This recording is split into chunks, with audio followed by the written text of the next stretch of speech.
Today, folks, the Canadian banks are about to face their final hurdle because we are not out of this storm yet. And the recent earnings are actually going to shine a light on this, because if you missed this Bank of Canada article that says Canada's mortgage market, a question of balance, I want to pull one paragraph out here just to highlight, because it is a very crucial period in the Canadian banking sector, because there has been a lot of focus on what's been described as the mortgage renewal wall. More than 4 million mortgages, about 60% of all outstanding mortgages, will renew in the next 2 years. A big portion of these have not renewed since interest rates started rising in 2022, and even with the recent declines in interest rates, most of those borrowers will likely face a significant increase in their payments. But here at the Bank of Canada, we have done a lot of work to understand the risks around rollover of these mortgages from a couple perspectives.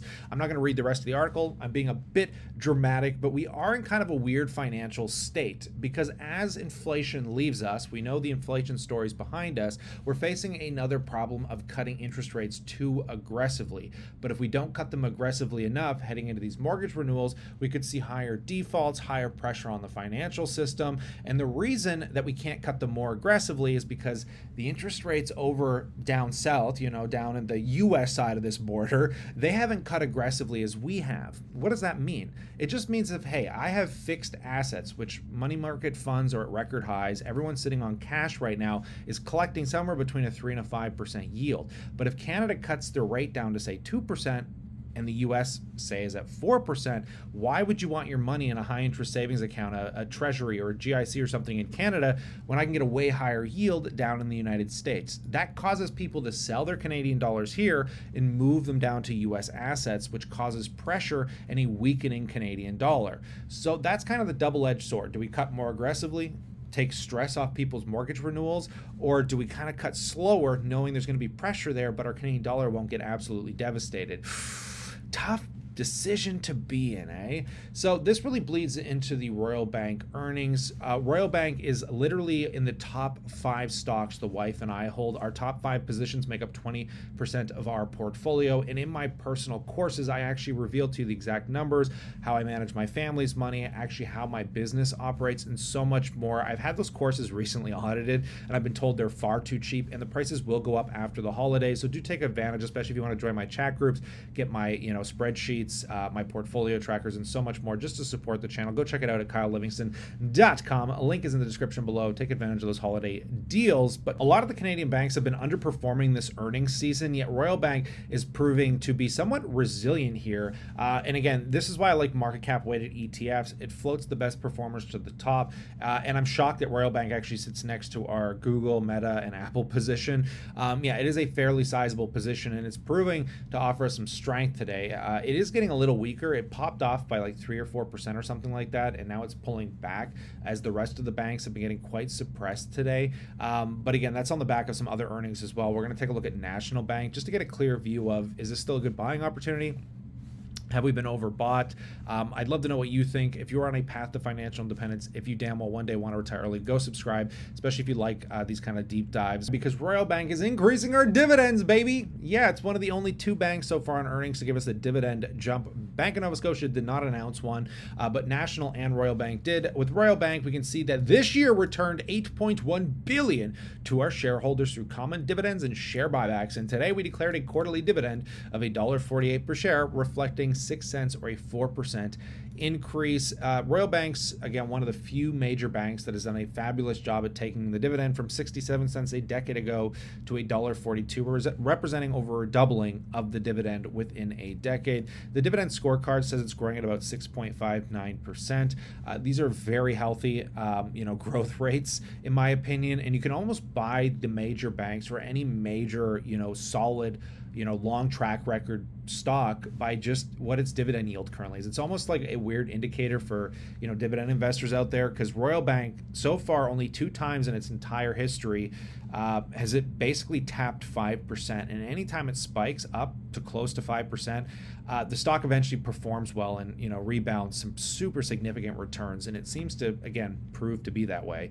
And if we take a little bit of a deeper dive and we talk about the actual earnings themselves, I do want you to recognize the earnings increases might not be from fundamental performance. as much of it might be from actual acquisitions. We talked about this. They mentioned in here that underpinned by a strong balance sheet and prudent risk management, one of our year-defining moments was the acquisition of HSBC, Bank of Canada, which marked a pivotal milestone in our client-driven growth story and strengthened our position as a competitive global financial institution. We also elevated a new generation of leaders across the banks to continue delivering trusted advice and experience to rival the best in the industry. It's almost like an evil maniacal company here. I love the banks. They always kind of have that vibe. Yeah, this HSBC purchase is probably what's really been bolstering them through this tougher market environment. Toronto Dominion, if they could have got away with buying that regional bank, in the U.S. before the whole thing started collapsing on them, they probably would have been in a much better position. And even on the back of that, I still think TD, I'm very excited to see TD's earnings. They're still the wild card out there, right? But Royal Bank taking us from 12.6 billion a year ago to 15 billion. Provisions for credit losses, where I told you we're not out of the storm yet. We're seeing the trend reverse a little bit here. We're kind of stuck in this nefarious mortgage renewal phase where we're either going to go in two directions. Either loan losses will level off and start to decline, or they're going to keep going up. And even though they're going up and they're holding fairly steady here, the net income is still growing. Like, we're doing a fabulous job, or at least Royal Bank's doing a great job. It's continuing to grow in the back of this tougher market environment. So I do have to give them credit, because again, it's just showing a sign that there will be a future of lower loan losses. And if the bank can grow like it is now, we should be heading into a better place a year from now. I'm hoping, anyways, right? And if we take a deeper look here too, when you look at deposits, it's incredible that this company grew deposits to 1.4 trillion. Total assets sit at 2.17 trillion, up from just 2 trillion this time last year. Really great stuff to see. Payout ratios at 49%. Nothing to complain about here, right? If we take a look at those loan losses, though, this is where we get an idea of how bad the real estate sector's been to the banks, because they're all going to say the same thing. So if you look, gross impaired loans, new formations trended a bit lower, but you can see we're basically still not in the place we need to be. But we can see total gross impaired loans increased to 182 million. But I want you to take a look, because it says basically the higher GIL was because of residential mortgages within the personal banking. They're all going to say increased, mainly driven by real estate. Commercial banking, largely driven by real estate.